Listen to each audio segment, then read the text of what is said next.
Toby, congratulations to Denton, Bingham, Greenbaum on hosting yet another legislative conference for those interested in a look ahead and the direction our state leaders seek to steer Indiana. It's this very conference that annually reminds us that after this huddle and the holidays, of course, we launch right into the session. Well, at least that annual certainty used to be the case. This past year has been one like no other. Daily predictability and certainty have been replaced with hourly adjustments and audibles. But as unprecedented as this year has been, it also provides those who keeps their wits about them, who keep calm and carry on, so to speak, an unprecedented opportunity. And that's what my and the Lieutenant Governor's 2021 legislative and administrative agenda will be all about. Making sure Indiana remains a state of opportunity to live, work, play, study, and stay for all. Now, to best do that, we must keep our eye on the ball and manage our way through the world's worst pandemic in over a century. Managing through the surge and safely accelerating out of this pandemic will remain priority number one. Our response and recovery efforts are all geared toward protecting lives and livelihoods by testing and tracing and treating those who are in need of care. And yes, that finally includes our vaccination protocol, which is rolling out as we speak right now. Never in the history of our state have we rolled out a vaccination process on this scale. And the more who participate, the swifter and safer we'll all get through this. And I assure you, lives will be saved. Now, having said that, our agenda will be based on the same 5 pillars that's put our state in a position of strength, just like over the last 4 record-breaking years. Those pillars being our economy, our infrastructure, our education, training, and workforce development, our public health, and our commitment to providing good government for all of our citizens. All, of course, set on a foundation of civility. So let me take them one by one, and then I'll lateral it to our Lieutenant Governor to elaborate on some specific initiatives. First, our economy, or more specifically, how we cultivate our ecosystem to help others grow. We'll do that by passing a balanced budget, which will be the 9th straight if you're keeping score at home. And we'll make sure we carry a prudent reserve balance to help us get back to where we were pre-pandemic, something many states won't be able to do for years to come. While a return to employment for many impacted by the pandemic slowly continues, I'm pleased to report by the end of this year, the Indiana Economic Development Corporation is on track to attract an all-time record number of new job commitments coming to Indiana in the coming years, which will lay the foundation for a sustained recovery. Over 31,000 new job commitments already. That average is over $28 an hour, with over $5.6 billion of capital investment, again, just this year. Let that settle in. We've brought in more new jobs this year compared to last year, and soon we'll set the all-time record, even during a pandemic. To keep the momentum going as the #1 manufacturing state in the nation per capita, we'll seek to enhance our status by expanding our manufacturing readiness grants to enable companies to modernize their operations. We'll stay focused on tripling our defense investment in Indiana by 2025 by growing in areas of production and manufacturing, as well as in areas like microelectronics and hypersonics. And we'll share Indiana's good news through the Indiana Destination Development Corporation, which Lieutenant Governor Crouch will elaborate on in just a few minutes. Our second pillar is our infrastructure platform and how we leverage our superior location, heart of the heartland, our quality of place.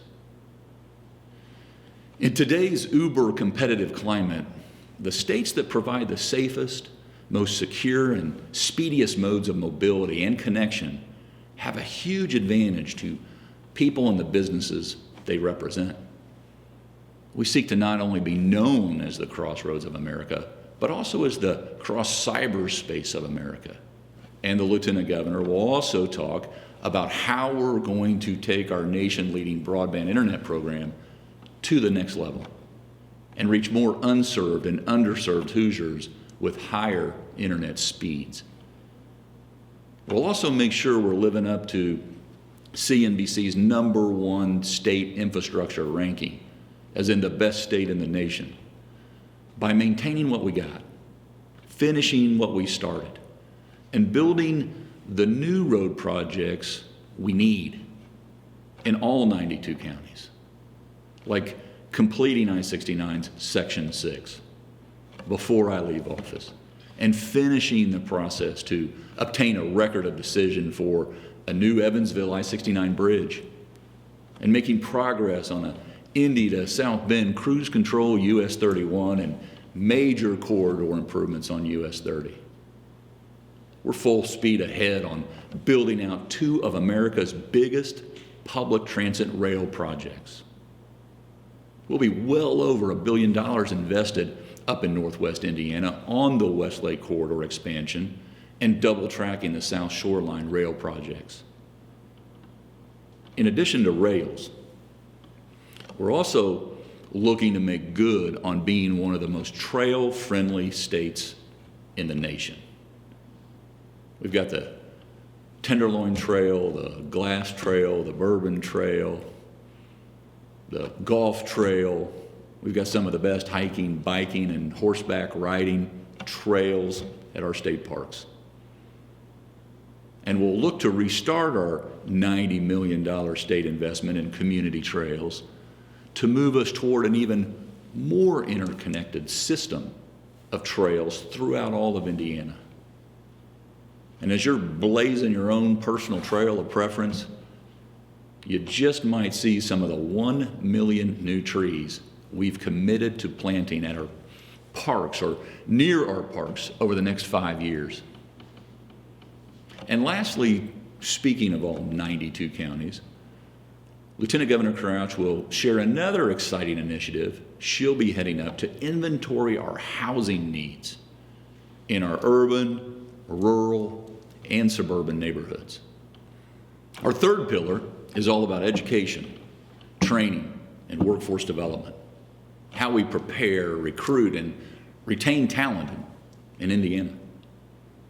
That, of course, starts with ensuring 100% funding for our K-12 schools for the remainder of the 2020 through 2021 school year, just as we've insisted to date throughout the adverse effects and challenges of COVID-19.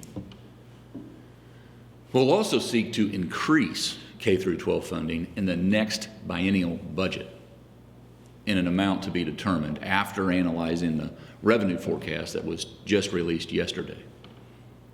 And will likewise seek to at least restore the higher education funding that was impacted by the 2020 spending reductions, again caused by COVID. I'm passionate about putting Indiana's first Secretary of Education on the road to success by moving the focus on compliance to the focus on outcomes, with an emphasis on lifelong learning opportunities, and there are so many.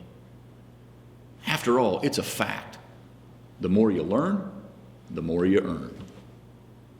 Now, to help Secretary Jenner do just that, we'll seek to move the operations of the State Board of Education and the State Charter Board to the Department of Education.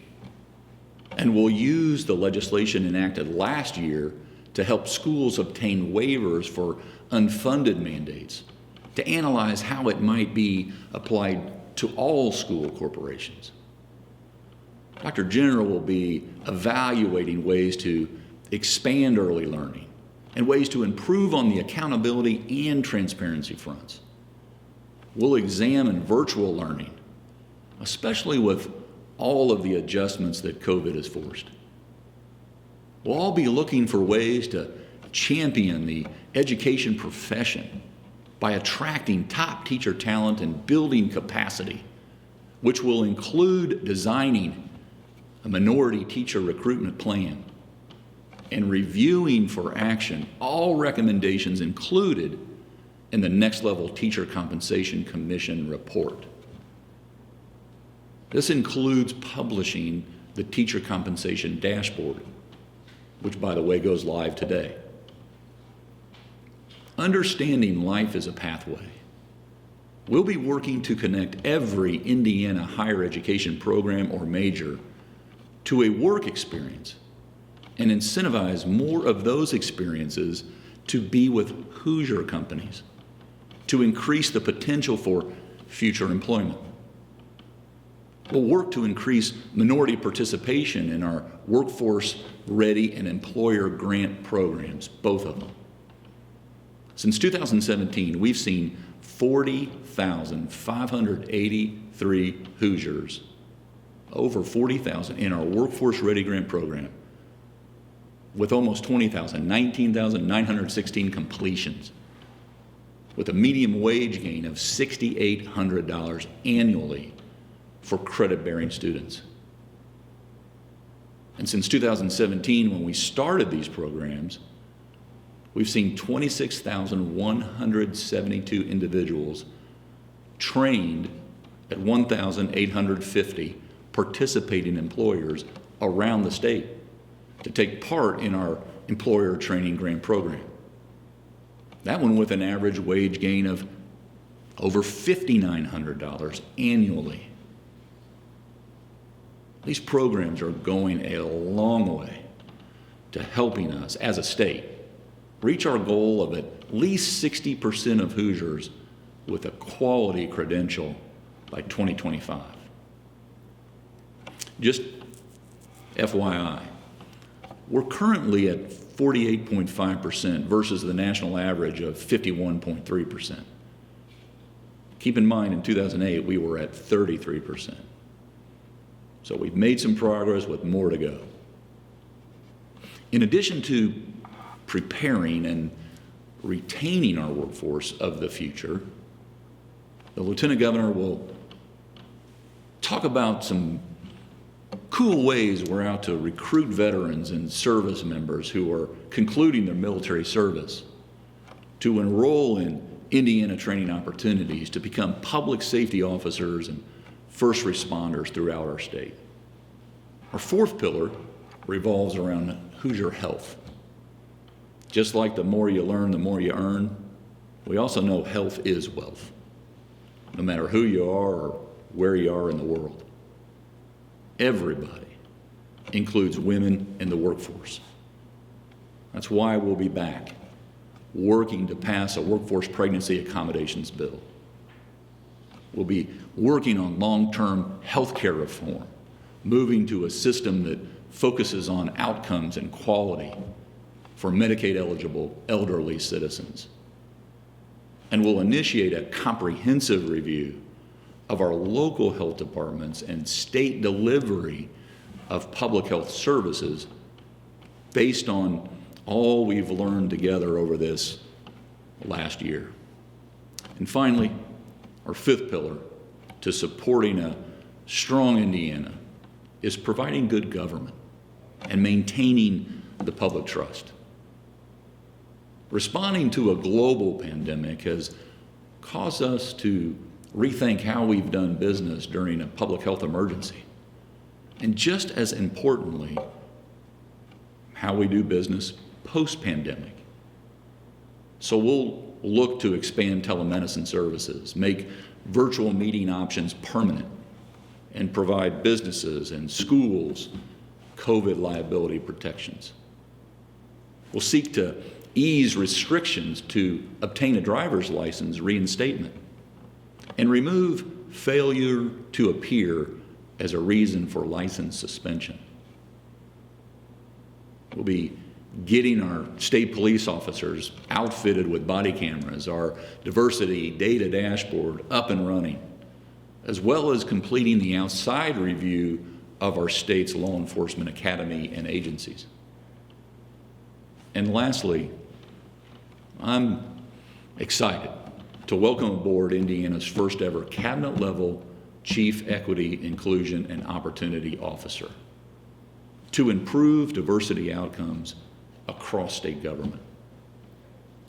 As I mentioned at the outset, we're going to do this all based on a foundation of civility, and we'll lead by example. I'll now pitch it over to my partner to elaborate on a few of her personal passions as next year unfolds. Thank you, Governor, for this opportunity to address our fellow Hoosiers about the important work we are doing in Indiana at this unprecedented moment in our state's history. As Hoosiers know, Governor Holcomb and I have invested in expanding broadband throughout Indiana. And through the creation of the Director of Broadband Opportunities, as well as the Next Level Connections grant program, we are meeting Hoosiers where they are in order to assist them with expanding broadband. The Next Level Connections program has awarded nearly $80 million towards broadband infrastructure, helping more than 21,000 locations. This includes homes, businesses, farms, schools, health centers, and other key institutions in our communities. COVID-19 has brought to light how critical access to affordable, reliable, high-speed internet is for e-learning, teleworking, and telehealth. And that is why we will be looking to raise the minimum speed to at least the federal standard. This threshold provides opportunity for more Hoosiers to access high-speed internet and enable them to address the key areas needed to work, learn, play, study, and stay. Broadband expansion will continue to be an important part of our administration for the next 4 years. Broadband will also be an important piece to expanding our state's workforce in Indiana, particularly with public safety. Recruitment of qualified, prepared men and women to join Indiana's fire and law enforcement ranks continues to be a priority of this administration. Through our InVets initiative, we will begin marketing these opportunities to men and women transitioning out of the military, as well as veteran police officers and firefighter candidates from other states. Now, more than ever, we need to continue to attract the best and the brightest to our front lines. As we continue to build our workforce, housing stock is of critical importance. Therefore, our Indiana Housing and Community Development Authority is creating a public-private partnership to develop a comprehensive overview of our state's housing supply and needs on a county-by-county basis. It will be our goal to develop a housing market trend analysis and a web-based housing report platform. Our housing agency will maintain this database and mapping tool to ensure that real-time, consistent information about Indiana's housing market is available. This online interactive tool will be used by developers and builders, employers, local and state government officials, and service providers who serve specific populations to help them determine where the needs and gaps exist and how we can address them. Governor Holcomb often says that Indiana is a great state to live, work, play, study, and stay. And as the governor mentioned, we are working hard at the Indiana Destination Development Corporation to continue to tell the authentic story of Indiana. This entails highlighting the quality of life that exists throughout this beautiful state. Retaining our own and attracting new talent is essential, and the IDDC will continue to pursue this throughout the pandemic and beyond. This pandemic has challenged every Hoosier in unique ways. and it has certainly shed light on the very real needs of individuals with intellectual and developmental disabilities, Hoosiers with autism, Down syndrome, and cerebral palsy. In light of COVID, we will continue to renew our work related to employment, technology, and workforce support. Our goal is to prioritize specific improvements related to employment, use of technology, social connectivity, and direct workforce support for our Hoosiers dealing with intellectual and developmental challenges. Mental health has been a specific area of focus for this administration, and now more than ever, we must be vigilant in caring for those who are affected by depression and other mental or behavioral health challenges. This will require the same all-hands-on-deck approach that has characterized our response to the COVID-19 pandemic. Employers, neighbors, faith groups, schools, and Hoosiers of all backgrounds must work together to address these challenges. And my agencies will continue to partner with FSSA to help in every way possible. From the front lines of public safety to the halls of our schools and hospitals, we will work hard towards a common goal of lifting up every Hoosier. And this agenda aims to do just that as we approach the coming year. So thank you for your time, and now let's all get to work making this agenda a reality. Thank you, Lieutenant Governor. Well said. And with that, here's to wishing you all happy and safe holidays. We look forward to seeing you in the new year as we continue to all work together to take Indiana to the next level.